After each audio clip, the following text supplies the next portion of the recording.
down and ask the expert. When it's this warm outside, even the pets enjoy getting wet during our dog days of summer. There can be risks associated with doing this. Dr. Katie Heinrich from the Silver Spring Animal Wellness Center joining us this afternoon with a regular friend of ours here. We've seen this guy before. This is Charlie. Charlie.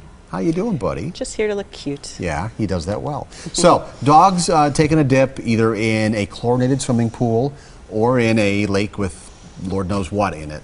Right. So I guess the biggest thing to be concerned about in lakes in Wisconsin is the chance of blue-green algae, which is a toxic type of algae. It tends to be a little bit more of a problem in Madison than we see around here, thankfully. But it is a species of algae that usually is a blue-green color, and it will typically look like there's almost paint spilled on the water, like a pea green soup color. Slick. Yeah, exactly. And it tends to bloom in really hot, sunny weather, so right around now. And dogs are very, very sensitive to the toxin that this type of algae secretes into the water. So if they're in the water swimming, playing, if they drink just a little bit of it, it can actually be fatal. It's very, very toxic, and it will cause liver failure. It will cause neurologic signs. So that's something to be very aware of. If you were to see that type of, the chance of that type of algae, you would want to avoid water like that.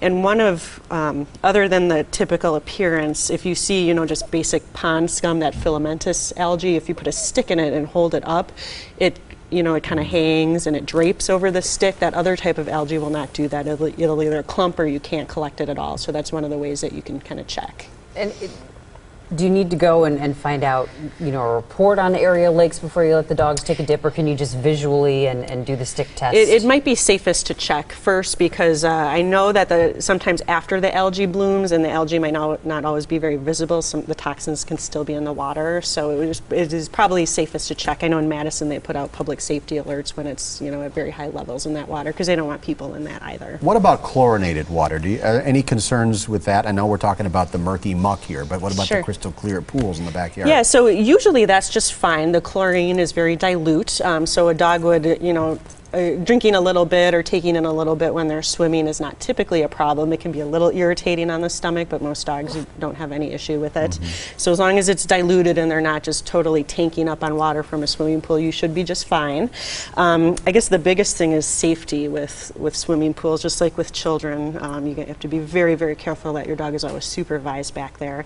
And not all dogs know how to swim. Oh, really? I thought the answer to that was yes, but not all of them like it. No, it is not natural. You can put some dogs in and and I've seen this, they'll kind of doggy paddle their front legs, but they don't do anything with their back legs, and it's not really enough to keeps them vertical, but they get exhausted really quickly and they just can't stay up. So you do have to be very careful. You can teach your dog to swim if you're very patient and gentle with it. I guess the other thing to be aware of are certain breeds, like English bulldogs and pugs, are just not going to be good swimmers. Their legs are too short, their bodies are too thick. Don't bother. Don't get them a life preserver. Charlie, it's almost over. Charlie's life is so hard. So hard. Dr. Katie Heinrich, and thank Charlie, you. thank you. Got a question for the experts. Send an email, asktheexperttmj4.com. You can also leave a voicemail,